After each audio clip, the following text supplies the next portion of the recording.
3 দফা তলবের পর এবার আয়কর দপ্তর কাক ভোরে হানা রাসবিহারে তৃণমূল প্রার্থী দেবাশিস কুমারের বাড়িতে।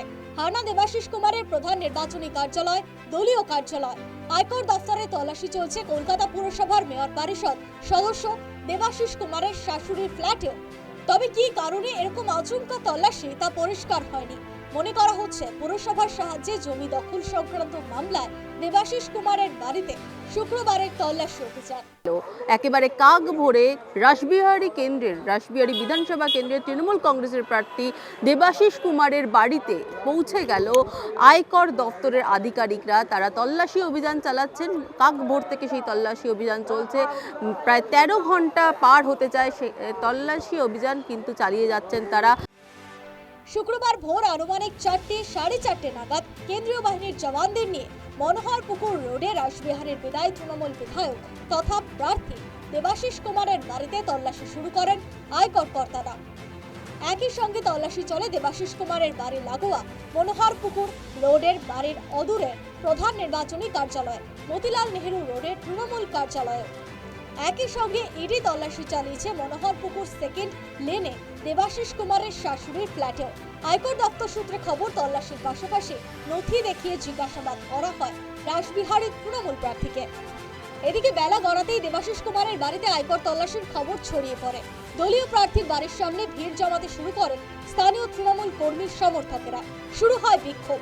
এর মধ্যেই দেবাশিস কুমারের বাড়িতে পৌঁছান তার আইনজীবী শুভদীপ রায়, কিন্তু তাকে ভেতরে ঢুকতে দেওয়া হয়নি।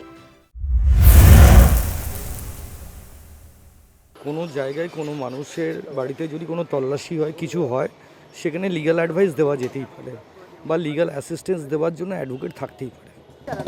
ওনারা অ্যালাউ করছেন না, সেটাই আমি সমস্ত জাজমেন্ট বলেছি, সমস্ত কিছু বলেছি যে অ্যালাউ করা যায়, কেন ওনারা অ্যালাউ করছেন না সেটাই বিষয়।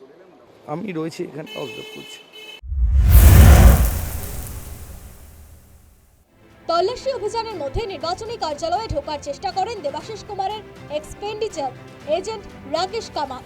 দাবি করেন শুক্রবারই রাসবিহারী তৃণমূল প্রার্থীর খরচ খরচা সংক্রান্ত তথ্য জমা দেওয়ার কথা কমিশনের কাছে, কিন্তু কেন্দ্রীয় বাহিনীর জওয়ানরা ভেতরে ঢুকতেই দেয়নি।